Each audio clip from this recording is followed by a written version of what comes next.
Merci beaucoup. Effectivement, je vais vous parler de data collaboration. Là, on s'est beaucoup concentré sur le contexte, le contenu. On a laissé un peu de côté la first party. Moi, je vais y revenir. On va un peu parler de ce point de départ aussi qui est la donnée des clients, des annonceurs, des éditeurs, des titres de presse finalement, qui va être aussi au centre de ce futur finalement de la publicité digitale. Alors, peut-être pour commencer sur le contexte, on le sait, la fin des cookies, tout ça, ça arrive, mais derrière, ça a d'autres conséquences qui ne sont pas moindres. C'est la baisse de la réconciliation numérique, d'une part. Donc, c'est comment, moi, en tant qu'annonceur, je vais trouver mes clients, mes prospects sur Internet, finalement, pour leur pousser un produit ou au contraire pour essayer de les retenir, d'une part. Demain, je n'ai pas forcément de possibilité de les trouver aussi facilement que tel que je le faisais aujourd'hui. Le deuxième point, c'est que aujourd'hui, hier, j'avais beaucoup d'informations, d'insights sur mes clients, sur mes prospects, grâce finalement à tout ce qu'ils pouvaient consulter sur le web, grâce à plein de sociétés, dont Weborama d'ailleurs, qui pouvaient m'apporter de ces insights finalement. Quand je perds les cookies tiers, quand je perds cette capacité de réconciliation numérique, bah, je perds aussi des insights. Et quand j'en ai, bah, peut-être que je ne peux pas vraiment les activer, les utiliser finalement pour mes différentes campagnes. Et enfin, le dernier point, c'est qu'on est sur un marché qui se complexifie. On a plein d'outils différents. Donc, on va avoir des difficultés d'interopérabilité entre différents outils. On va avoir tendance à prendre plein d'outils différents qui ne communiquent pas tous forcément entre eux. Et ça crée toute une complexité finalement de la création de ma campagne à son activation et à la mesure qui va derrière.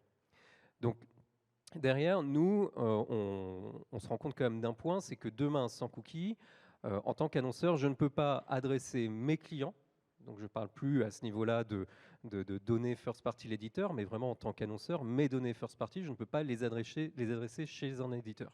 Donc j'ai un problème de réconciliation entre moi, mes segments d'annonceurs et l'inventaire des éditeurs.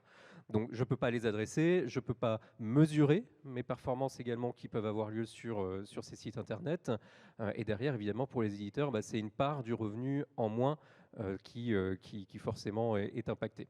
Alors, il ne faut pas oublier les chiffres qu'on a vus au début. Hein, l'inventaire des publishers aujourd'hui dans Open Web, c'est quand même 55%. Donc 55% qu'on peut adresser en contextuel, c'est certain. Mais moi, quand j'arrive avec ma donnée first party et que je souhaite pouvoir la toucher, bah, ça va être demain les fameux 10% de ces 55%. Donc j'ai à peine 5% de mon inventaire adressable sur du login finalement.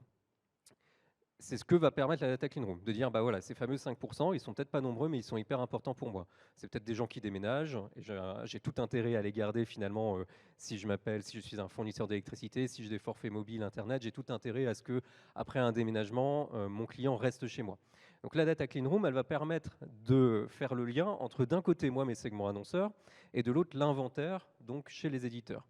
Donc moi, en tant qu'éditeur, je vais pouvoir proposer à mes différents clients annonceurs de dire, bah voilà, vous allez envoyer dans la Data Clean Room les données que vous souhaitez de façon sécurisée, c'est tout l'intérêt de la Data Clean Room, et je vais pouvoir vous dire très précisément combien de personnes vous allez pouvoir toucher chez moi en tant qu'éditeur, qui sont ces personnes-là, quels sont leurs profils grâce à ma donnée first party. Donc derrière, c'est évidemment une capacité à nouveau de ciblage de ces internautes sur tout cet inventaire qui est disponible sur les sites des éditeurs. Alors comment ça fonctionne? Très simplement. En fait, nous, la Data Clean Room, chez Weborama, on va avoir deux acteurs, un annonceur, un éditeur, par exemple, qui vont mettre en commun un certain nombre d'identifiants. Donc, on ne parle plus de cookies, forcément, on va parler d'email, de numéro de téléphone, d'identifiants mobiles. Pourquoi pas aussi d'identifiants uniques qu'on peut avoir sur le web, comme les First ID, les UTIC, etc. Les annonceurs vont envoyer leurs segments, ceux qui vont les intéresser à toucher chez les éditeurs, et de l'autre côté, l'éditeur aussi. Alors l'éditeur, il va envoyer ses segments parce qu'il va pouvoir proposer derrière des insights. Il va pouvoir dire, bah voilà, sur votre fichier client, sur votre fichier prospect, je peux vous dire précisément chez moi comment ils se comportent, quels sont leurs moments de vie actuels, est-ce qu'ils sont en phase de déménagement, oui, non, est-ce qu'ils ont un intérêt d'achat, oui, non, etc. Donc c'est ce que moi, en tant qu'éditeur, je vais pouvoir proposer dans la Data Clean Room. La première étape que nous, on va faire, c'est évidemment matcher ces deux cibles, enfin ces deux sources, grâce aux identifiants, et derrière, on va désidentifier. C'est-à-dire que derrière, une fois dans la data clean room Weborama, je n'ai plus accès aux identifiants. Ça, c'est hyper important. C'est-à-dire que derrière, on est sur des profils uniquement anonymes, mais qu'on va pouvoir étudier malgré tout et activer derrière. C'est hyper important parce qu'évidemment, là, on parle quand même d'identifiants qui sont très personnels, qui sont très pérennes. L'email, le téléphone sont quand même des identifiants qu'on ne veut pas voir se retrouver dans la nature et que moi, en tant qu'annonceur ou en tant qu'éditeur, je ne souhaite pas perdre le contrôle sur les identifiants de ma propre base. Donc c'est vrai que la Data Clean Room va permettre vraiment de sécuriser toute cette partie-là. Donc derrière, je vais pouvoir voilà, étudier la population et je vais pouvoir surtout me fixer des règles et dire, bah, moi en tant qu'annonceur, je souhaite que cette donnée-là, elle soit utilisée précisément pour un cas d'usage, par exemple, d'insight, un cas d'usage de campagne. Et moi, en tant qu'éditeur, je vais pouvoir dire, bah voilà, ce résultat, il est fait pour faire une campagne média chez moi, par exemple. Là-dessus, c'est évidemment d'un commun accord et la Data Clean Room va s'assurer que tout ça est sécurisé. Finalement, le cas d'usage principal, c'est quand même que les éditeurs sont les onboarders de demain. Donc les onboarders, si vous les connaissez peut-être pas, ce sont ces sociétés spécialisées dans la digitalisation des personnes, en fait, où historiquement, j'ai un email, moi, Olivier, j'ai un forfait mobile, et peut-être que mon opérateur souhaite pouvoir me cibler pour me proposer le dernier iPhone. Donc comment je fais ça? Quand on retrouve Olivier, bah, j'envoie mon email à un onboarder qui permet de retrouver un cookie. Bon, bah, demain, il n'y a plus de cookies. Comment je fais? Bah, je m'adresse à l'onboard de demain, finalement, quel éditeur? Donc l'éditeur, avec ses abonnés, avec ses connectés, ses inscrits, va pouvoir finalement retrouver Olivier, qui a un forfait mobile et qui est peut-être intéressé par le dernier iPhone. Donc les éditeurs sont les onboarders de demain sur le trafic logué. Et ça, c'est hyper important, c'est que la Data Clean Room, elle va fonctionner uniquement sur du trafic logué, uniquement sur de l'identifiant. Donc on va quand même avoir une problématique, qui est la problématique du reach. Donc on disait justement tout à l'heure, sur les pourcentages, on va voir 10% de 55% qui est logué au total sur l'open web, c'est pas beaucoup. Donc comment j'adresse le reste finalement, mes internautes qui ne sont pas logués chez un éditeur, mais qui malgré tout représentent une valeur?